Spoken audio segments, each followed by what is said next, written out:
Okay, fire signs, Aries. Ito na po ang inyong reading, mid-month of October 2023. Kung walang tayo, bakit nandito ba yung Six of Pentacles? Okay, shuffle ko muna to, Hindi pa natin naiaalis yun. Okay. Aries, anong maiwan natin para sa kanila? Message.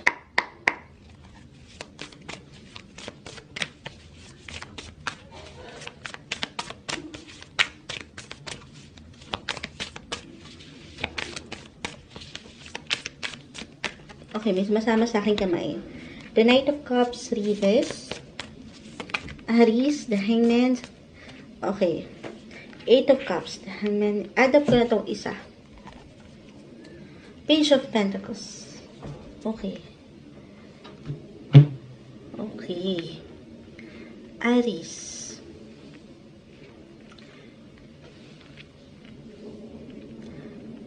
Parang ano to?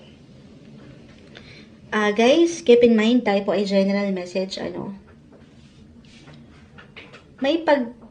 feel dito sa cards mo na parang, merong pagsubok. Okay, I mean, pagsubok sa ilang bagay. Susubok at susubok na ma-attain or ma-achieve itong ilang gusto nyong, of course, makuha, matanggap, na may kaugnayan, una na dyan sa pera. The Page of Pentacles ay narito. Pero parang, ang hirap magbigay ng decisions. Parang nakapirme lang kayo na hindi ito mabigyan ng pag-aksyon dahil parang merong ilang hindrance or blockage for some of you. Okay, kung higit tayo magiging practical, Aries. Parang meron kayong ilang hinihintay or inaayos. Money-related. Parang meron kayong susubukan or meron kayong inaayos nga, ayun nga yun.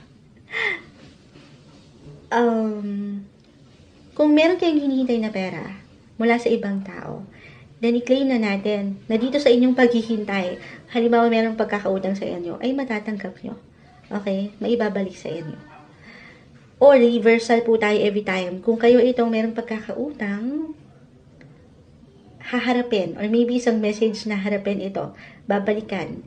Susubok at susubok kasi mention, lalaban. I mean, magbabayad. Siyempre pa. Okay, at hindi kayo pipirme lang. Gagawa ng pag-aksyon. Hahanapin yung balance sa part na ito.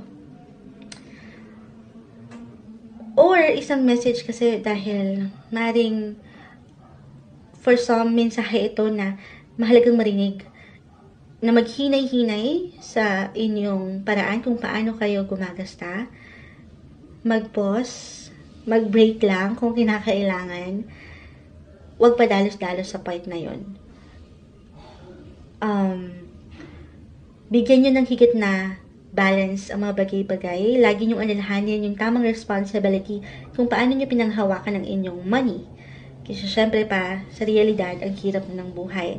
Dito sa ilang pagsubok na ating kinakaharap.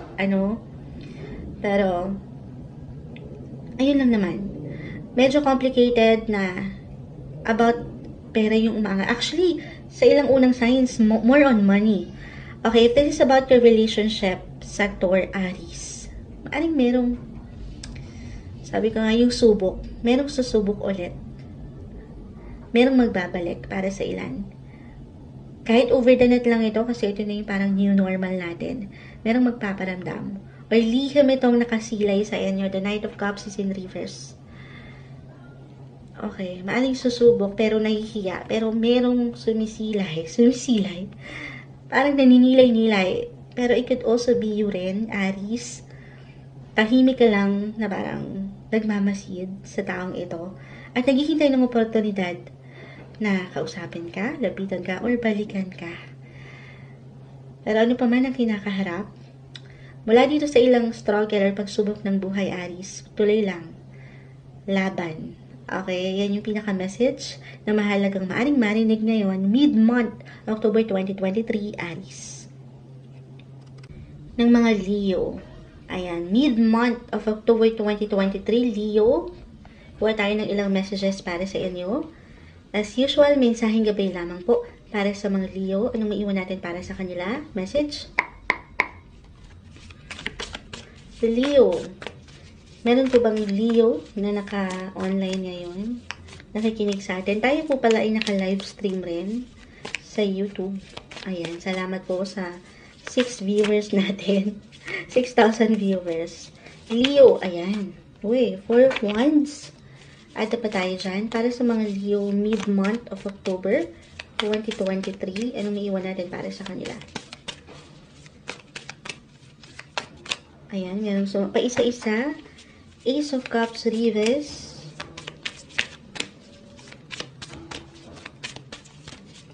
Okay, medyo mailap. Nahihiya ata. Okay, pa isa-isa talaga. Okay. Mixed emotions yung umaangat dito pagdating sa mga Leo. The King of Wands ay narito. 6 of Swords, Reverse. Okay. Kung ang ilan sa inyo, guys, keep in mind, tayo po ay general message, ay may pinagdadaanan. Lahat naman tayo, moon child, meron tayong pinagdadaanan talaga. Pero yung mga personal na laban na higit, tanging kayo lamang ang nakakaalam. Leo, meron at meron tong kalayahan. Merong solusyon. Merong, yun nga, yung freedom. Matatanggap nyo to. Kasi maaaring ito ay isang pressure. For some, merong struggle. Ayan, I will be honest. Na parang ang hirap pakawalan. Ang hirap i-release. Or wala kayong choice kundi harapin ito. Dahil sa realidad, kailangan talaga nating manilaban at lumaban. Pero, sa totoo lang, the King of Wands ay narito. Ano man yung parang kahirapan na ito. Emotionally, mentally, or even financially, merong solusyon. Ayan. The King ay narito. King and Queen. Regardless of your gender, Pero, kakailanganin kayo sa totoo lang. Patuloy kayong kakailanganin ng mga taong hindi lang mga taong umaasa, or talagang andito yung obligasyon, responsibilidad. Ayan, nabubulol na naman. Naka-live kasi si Moonshell, kinakabahan. Hindi. Kumbaga, hindi lang yung mga taong ito na natural ay pagbibigyan o kailangan ng tulong nyo. Pero itong ilang nakatataas, ilang kagaya ng ilang kliyente, customers, your boss, a VIP, kakailanganin kayo. So, hindi kayo mawawalan, Leo. Merong solusyon, ano man ang inyong kinakaharap. Dahil merong oportunidad na magsaya. You will be in demand. Kumbaga. Again, ano man po itong maaring parang struggle, okay? Huwag kayong mawala ng lakas ng loob dahil andito yung power. Andito yung strength in you, Leo. Bilang kita mo, merong leon sa likod. Ayan. Kayo yan eh. Ayan, dito sa camera, papakita ko rin. Naway kita yung lion, Leo. Meron kayong strength, okay? Gaan naman parang ang bagal ng progreso na gusto nyong makita. Pero, merong something in you na angat pa. Huwag kayong mawala ng pag-asa. Other messages, kung hindi tayo magiging practical, the 4 of Wands, ay merong celebration. Meron talagang aangat na party or events ngayon, mid-month, October, kung saan ay magkakaroon kayo ng pagkakataon na magsaya or makapagpahinga naman, makapag-chill, makapag-unwind. Ayan, mula dito sa ilang laban din na patuloy nyong nilalabanan. Okay? Kahit sa simpleng paraan lang ito or maybe isang message na mag-enjoy rin na, yun nga, deserve niya rin ang mag-celebrate. Celebrate your small wins ngayong mid-month, October 2023, Leo. Okay, so andito na po tayo sa sign ng mga Sagittarius. Hello Sagittarius, ito na po ang inyong reading.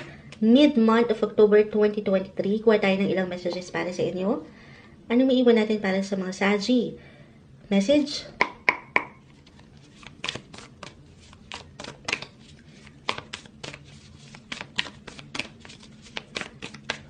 Para sa mga makapag-intay, sige, kasi ang daming gustong magtanong.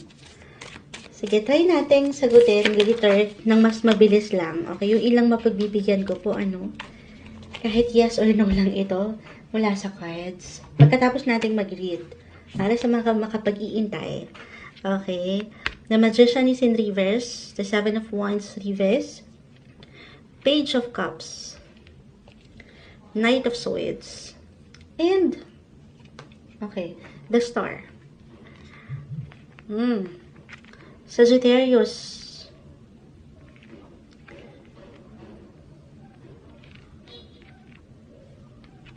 Patuloy na merong pag-spark sa inyong buhay, relasyon man, trabaho. The Star is an indication na positive lang ang mga bagay-bagay. Or, sa higit na practical, ito yung mga tala. Maaring kasi reversal po tayo every time ikaw yung maging tala.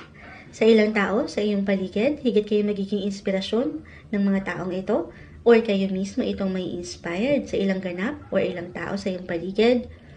Pero I feel with your cards, along with your other cards, Sagittarius, na hangat yung puso nyong hindi lang, totoo, pero mapagbigay rin.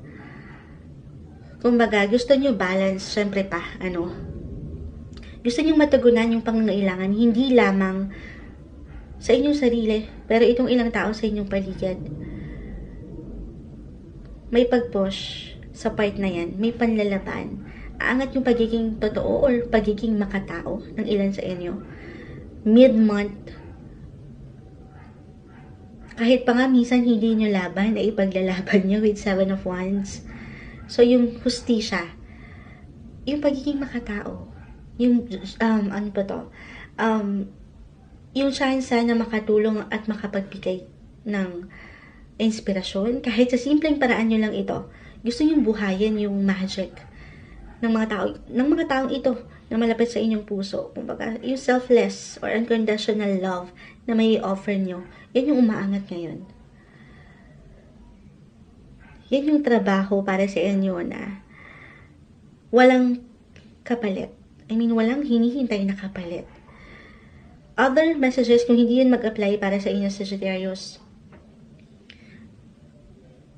kasi meron dito, sabi ko nga pag-push, ayan, meron pa rin pagbiyahe as a Sagi, travel sign kayo, so meron kayong pupuntahan, meron kasiyahan, maaaring kasama ang ilang kaibigan or malapit sa iyong puso. At dyan, baka dyan yung pagkakaroon nyo ng inspiration, pag-ibig man, or buhay karera.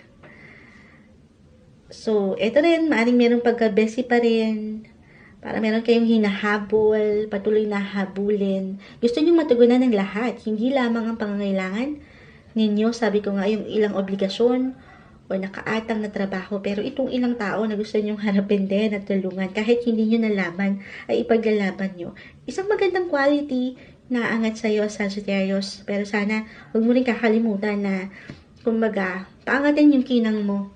Yes, natural yan sa'yo, pero syempre pa, kung magbibigay ka ng kinang dito sa ilang tao sa iyong paligid, baka naman mabawasan. At ikaw itong manghina na ayaw natin. So, yun yung message na umaangat dito ng higit sa inyo. Mid-month of October 2023, Sagittarius.